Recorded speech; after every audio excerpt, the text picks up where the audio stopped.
Tony dan teman-teman. Pada hari ini kami dari kelompok 4 dengan nama Andre Pati ingin mempresentasikan hasil wawancara kami dengan PGRI dan generasi muda. Sebelum masuk ke presentasinya, saya akan memperkenalkan nama anggota dari kelompok kami. Pertama ada Khalifah Mubarak Armando, Frederick Pangestu, Adrianus Setiawan, Raden Rory Solomon Renzo Hadi Noto, Marcelino Frederick Wijaya. Kami melakukan wawancara itu 2 hari pada tanggal 9 Maret dan 19 Maret. Jenis kegiatan yang kami lakukan yaitu studi lapangan.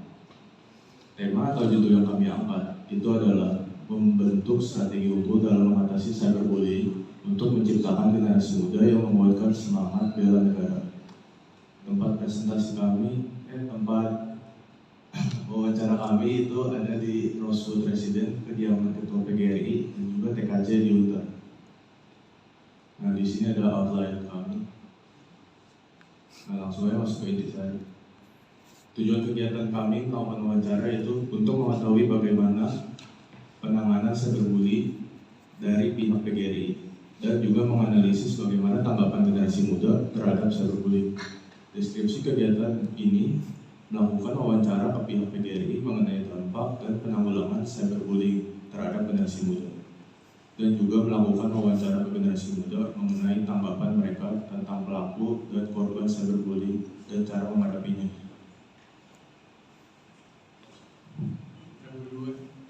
Di sini ada latar belakangnya kenapa kita memilih PGRI. Jadi PGRI itu memiliki peran signifikan dalam melindungi dari ancaman cyberbullying dalam menciptakan lingkungan pendidikan yang aman dan mendukung melalui upaya pendidikan, kampanye kesadaran, dan kolaborasi dengan lembaga pendidikan. Di sini juga ada video dari Marak Aksi Perhubungan PGRI Angkat Bicara. Di sini juga ada artikel dari media Indonesia tentang PGRI dorong Kemendikbudristek susun mekanisme cegah bullying.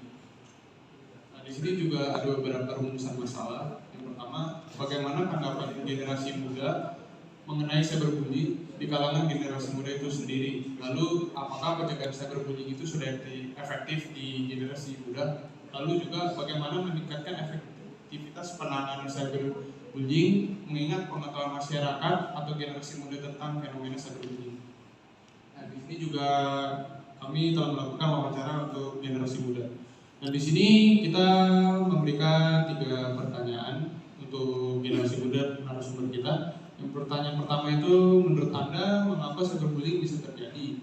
Lalu pertanyaan kedua juga, apakah faktor dari korban yang membuat korban dibully di media sosial atau hanya dari pribadi pelaku pembulian yang ingin menindas seseorang? Pertanyaan ketiga, menurut Anda apa yang Anda bisa lakukan sebagai generasi muda untuk menanggulangi atau mengatasi maraknya cyberbullying sebagai upaya bela negara? Nah, kita telah merangkum beberapa jawaban dari narasumber. Ini untuk pertanyaan pertama, rata-rata pada menjawab karena para pembeli menikmati platform tersebut sebagai sarana untuk menyalurkan hasrat negatif.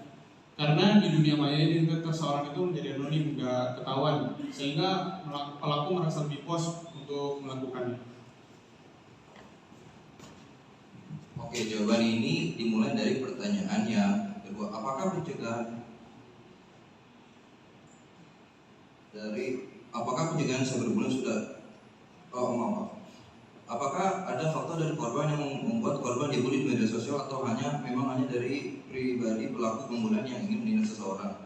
Ada 2 faktor. Yang pertama adalah korban yang mungkin memicu dengan melakukan hal-hal yang dianggap tidak normal, misalnya flexing. Nah, pasti kalau orang flexing itu kita geram dong, atau orang-orang yang ngebully geram, dan akhirnya orang yang ngebully itu bakalan nyalurin hasrat negatif dia kepada korban bully ini.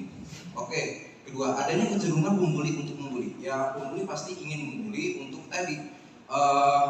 untuk menyalurkan hasrat negatifnya, dan juga kan kalau di sosial media itu kan sifatnya itu kan anonim ya.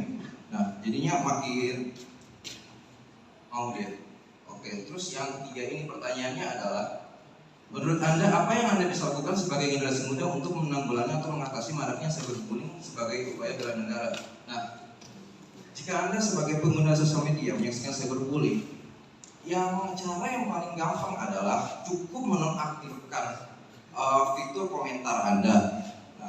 Lalu kalau bisa ya di private juga akun privat Anda.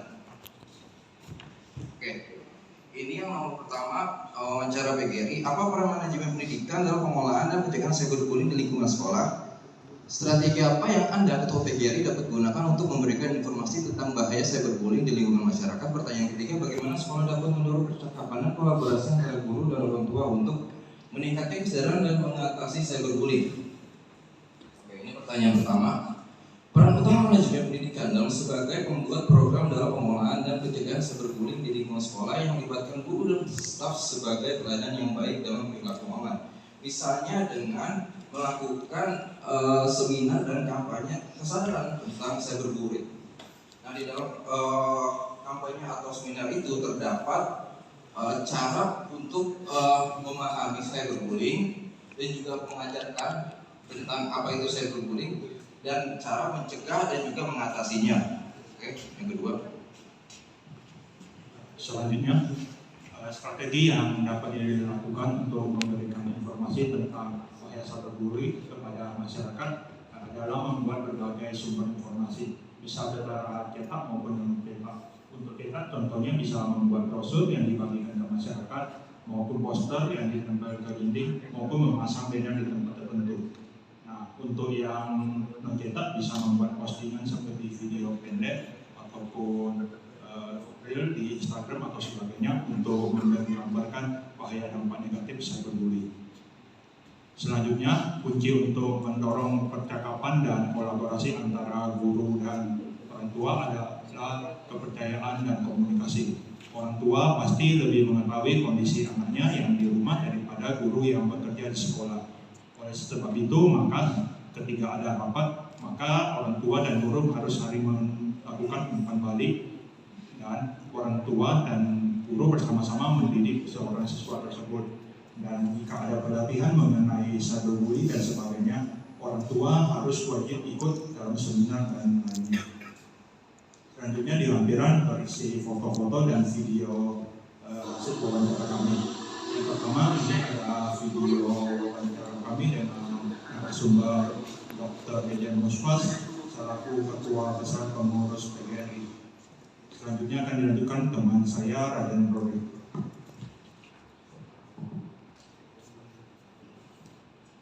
Ya, jadi saya bersama temannya teman, kita ada alumni sama Kristen Makarios di Surabaya Station, juga dilakukan wawancara dengan tadi dari 3 pertanyaan tersebut. Dan ini lokasi itu ada di Lokaras. Untuk selanjutnya ini ada mahasiswa aktif, mahasiswa Taruman Negara POM angkatan 2023. Itu kayak di sini lokasinya ada di TKC. Ya udah sih, Terus ini kita keluar mahasiswa Taruman Negara juga. Ilkom angkatan 2022 ini juga masih di TKC. Selanjutnya ada SMA Makarios, nama Panasonic Yuji. Di sini lokasinya di Ponggolpuri. Nah, ini di sini ada foto-foto kegiatan kami, hasil kegiatan. Pertama ada surat keterangan tempat kegiatan yang sudah tanda tangan di atas materai, juga sudah diberi cap oleh PGRI. Lalu di sini ada foto kami bersama Pak Jesse selaku ketua. Lalu di sini kesimpulan yang kami dapat dalam pencegahan cyberbullying ini memang belum ada solusi yang benar-benar efektif, namun generasi muda juga masyarakat sudah banyak yang mengetahui mengenai cyberbullying ini. Informasi yang bisa didapatkan mengenai cyberbullying ini itu bisa lewat banner, poster, ataupun berita dari sosmed. Lalu untuk penanganan cyberbullying ini memang harus diterapkan dari pendidikan dasar, seperti contohnya penyediaan tempat bermain untuk penyaluran energi, lalu komunikasi yang baik melalui oleh BK dan guru, dan juga keikutsertaan peran orang tua sebagai anak. Oke, sekian dari kami Andri Pati. Terima kasih.